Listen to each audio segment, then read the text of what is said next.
Anti-Catholics. Hi everyone, my name is Kate. I'm the video editor here at Catholic Truth, and I just wanted to say on behalf of all of us, thank you so much for taking some time to watch our videos and learn more about your faith. You guys really make this channel possible, and we truly appreciate you being here. So thanks again, and God bless. Hi everyone, my name is Kate. I'm the video editor here at Catholic Truth, and I just wanted to say on behalf of all of us, thank you so much for taking some time to watch our videos and learn more about your faith.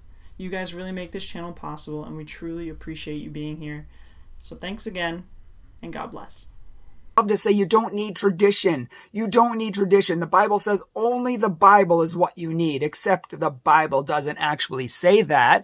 In fact, it says the opposite in 2 Thessalonians 2:15. It says hold to the traditions, whether by word of mouth or written epistle. So written epistle is only one of the traditions we are to hold to, and we are also to hold to the preaching, the passing on by word of mouth. Now notice it says that the written epistle is tradition. Why? Because it was tradition ever before it was written down. Jesus spoke the truth. The apostles spoke the truth. They preached the gospel. They passed it on, and later some of it was written down into what we know today as the Bible, but it was always tradition first.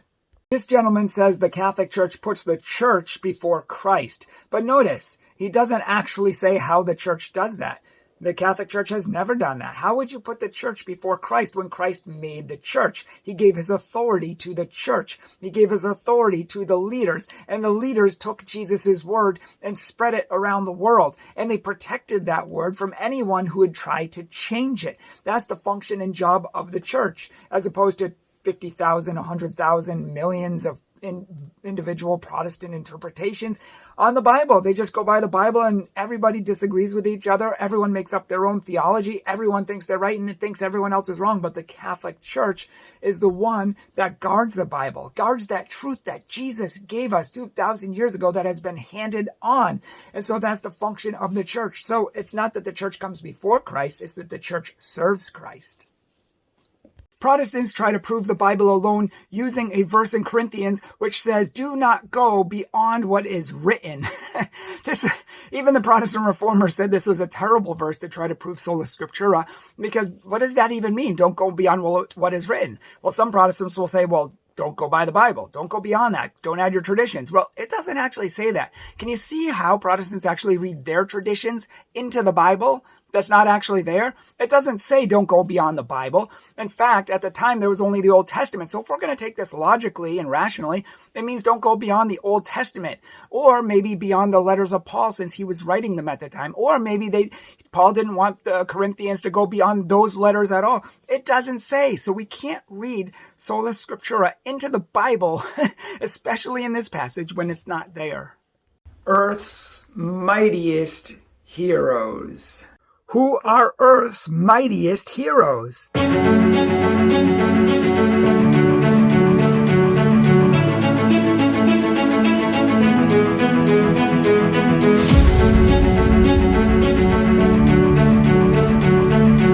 Protestants try to use 2 Timothy 3:16 and 17 as the one verse to prove sola scriptura that they can find, but it doesn't prove the Bible alone. They say, see, it says authority is in Scripture, and the Scriptures are sufficient for teaching a man everything they need to know, but they misread it. Look at what the Bible actually says, not what Protestants read into the Bible, also known as eisegesis.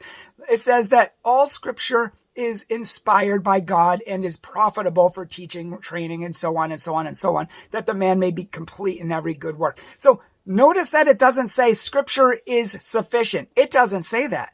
Notice it doesn't say Scripture is the only authority. No. Notice it doesn't say the Scripture is the final authority or the only infallible authority. These are things they read into the Scriptures. Second, notice that it's talking about the Old Testament. If you go back a few verses, Paul's talking to Timothy and it says the Scriptures you knew as a kid, which is the Old Testament. So this is proving that the Old Testament is inspired. That's great. But notice, it doesn't say sufficient. It says it's profitable for helping a man in training and correcting that he may be complete. Now, the word profitable means helpful.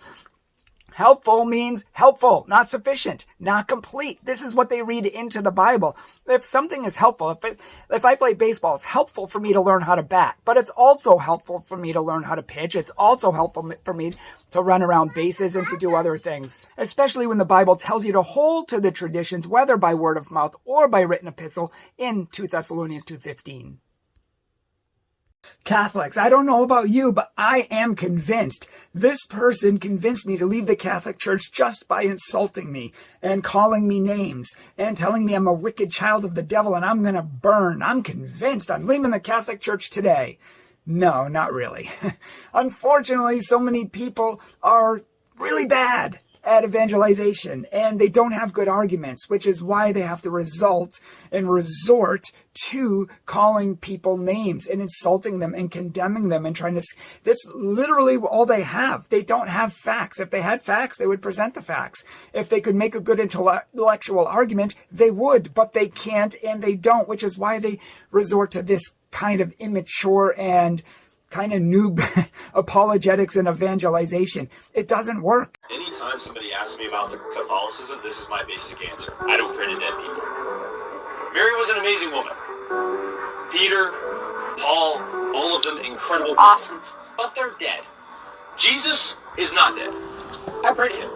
This man is greatly mistaken twice. First, they're not dead. Where is Jesus? Alive where? In heaven. The saints, where are they? Alive in heaven. Yes, they're dead to us, but they're alive in heaven, and they're more alive than we are. They are perfected in Christ's righteousness. They are perfected in his power. They are perfected in his glory and his love. They are perfect in heaven, and they are alive there. That's what the Bible says in Revelation 6:9, and that's what it shows. So he has a misconception that, he only prays to Jesus. The prohibition not to pray to dead people was only found in the Old Testament, and the reason is because Jesus had not died and risen yet, and the people were still in the grave, and therefore they couldn't be seen or heard. They can't hear anything because they're dead. They had no cognizance, no nothing. But the New Testament, Jesus died. He rose again. He conquered and shattered sin and death, and he is alive. And the tombs of those who were dead broke open, and you could be seen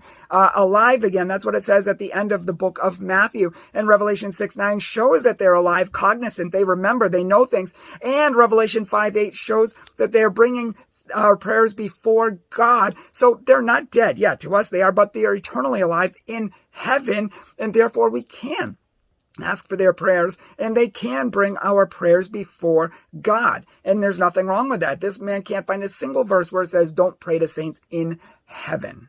This comment saying that real Christians, the real Church of God, knew what the Bible canon was all along, and that's false. 100% false, which is why he didn't list any names. He didn't give any dates. He didn't give any people. He didn't give any facts, because it's all conspiracy theory hearsay. The early church did not have any agreement on the canon. Some people thought Revelation and Hebrews were not inspired. Many others thought that 2nd and 3rd John or Jude were not inspired, or Philemon. Some people rejected parts of the Old Testament. Some people considered the letters of Clement and the letter of Barnabas and the Shepherd of Hermas to be inspired scripture. But those are not in the Bible today. Why? Because the Catholic Church made the canon of the Bible. It was the Catholic Church, and this is actually history.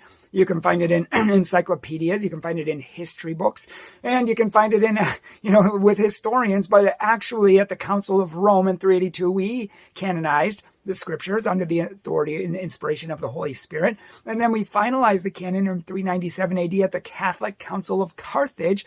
And Pope Innocent I ratified the canon of scripture in 401 AD with a list of excommunications and anathemas if you did not accept this canon of scripture. This was the authoritative canon of scripture, which all Christians accepted ever since. It was the very first Bible ever made. There were no other Bibles. There were no other secret churches. There were no other conspiracy theories. See, all of these conspiracy theories that the early Christians really knew what the canon was, but no facts, no evidence, no names, no dates. He can't even show us a Bible canon because it's all hearsay. It's, mumbo jumbo in the mind, and it's not reality. History, encyclopedias, history books show that the Catholic Church was the first one to canonize the Holy Scriptures, and they first made the canon of Scripture at the Council of of Rome in 382, finalized it at the Council of Carthage in 397, and it was ratified by the Pope in 401 AD.